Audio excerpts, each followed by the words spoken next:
about you and what you do. So, remind everybody in the audience your name and what you do.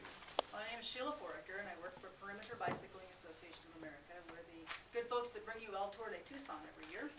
And the other things that I do is I'm the project manager for the Bike Ambassador Program. We're the ones that teach the bicycle safety classes that you see advertised around town on bus shelters and in the Tucson Weekly. Awesome. So how long have you been riding a bike? Well, let me think. I got my first bicycle for my 8th birthday, and it rained for 2 solid weeks after I got it. So were you riding it those 2 weeks? No, it wasn't. But I've ridden a bike since I was 8, like most of you rode as children. And so was that something that you determined when you got that first bike, that that's something you really wanted to do as a living, something with biking, or did that develop over time? That kind of developed over time. I never really put it together. The bicycle was just something fun, you know, because I'd outgrown the tricycle thing. And that was just beyond not cool anymore.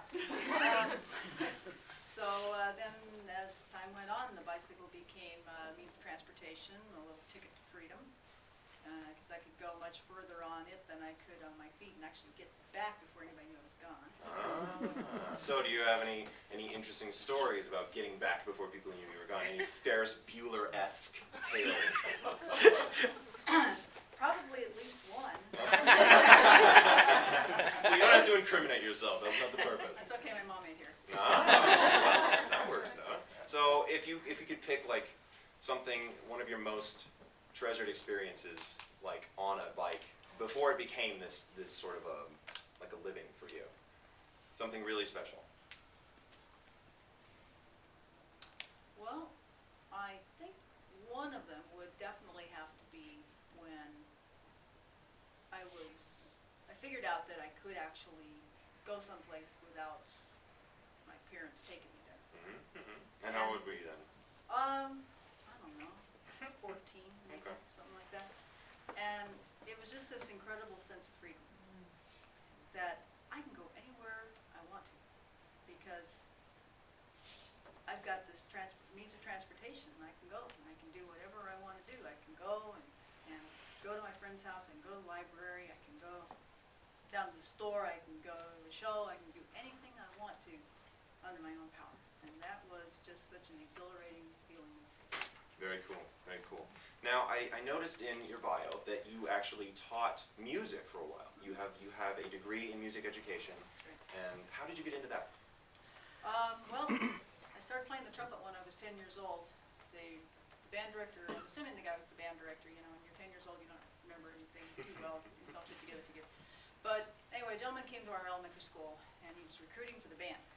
And so he gave us some tests, and we all, those of us that were interested, and somehow or later, my parents got this little postcard in the mail inviting me to come pick out an instrument and be in band. And so I looked at all the array of instruments, and I'd recently seen a fellow on television playing the trumpet, and I decided that's what I wanted to play. So that fall, I started playing the trumpet, and kind of stuck. So you played trumpet for a few years, and you became so interested in music that you actually pursued a degree and a career in music education. That's right. So you taught in elementary schools, about the same thing that you did when you found out you wanted to play trumpet? Yeah, I taught elementary through high school. I taught high school band, put bands on the field marching. Taught children's theater, actually. Wow.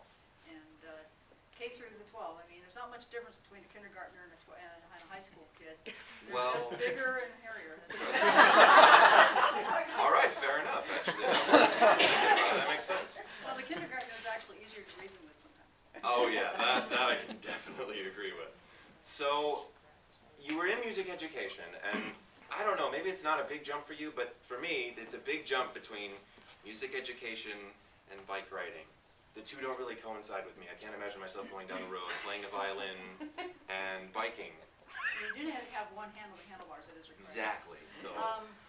No, actually, it was disappointment in the way education was going. So I. Did you teach in Arizona schools? That's just curious. Honestly, Honestly, it was just curiosity. I promise. No, and that's unfortunately it's going that way in all over the United States. Music programs, arts are dying off in schools. much longer topic for another time. True. But, no, I just, I was disappointed in the way things were going, and I decided I would pursue some other talents and interests that I have, and, Biking was one of them. yeah. So there you go. That's great. So how long you been working with Perimeter?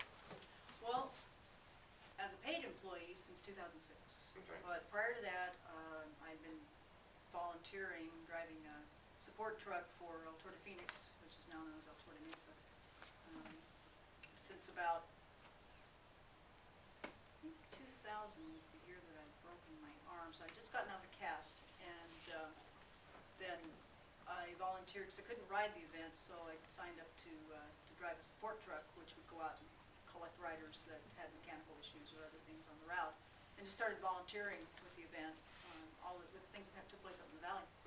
And that led into you working with Perimeter itself. Yeah, they invited me to start attending the board meetings for El Torte Phoenix, and then time went on, and one thing led to another, and actually Richard was the CEO and president of Perimeter Bicycling, offered me a job, and I thought about it and considered a lot of my options and decided that it might be kind of fun for some friends. So here I am. That's awesome. So what would you say is probably the hardest part of your job? Too many things to do, not enough time to do it. Well, I think that's pretty much a global concern. But as far as like, teaching bicycle safety or do you assist with like the El Tour de Tucson, for instance? Yeah, it's a small organization. We wear multiple hats, all of us do. We put on 4 bicycling events and 1 running event every year.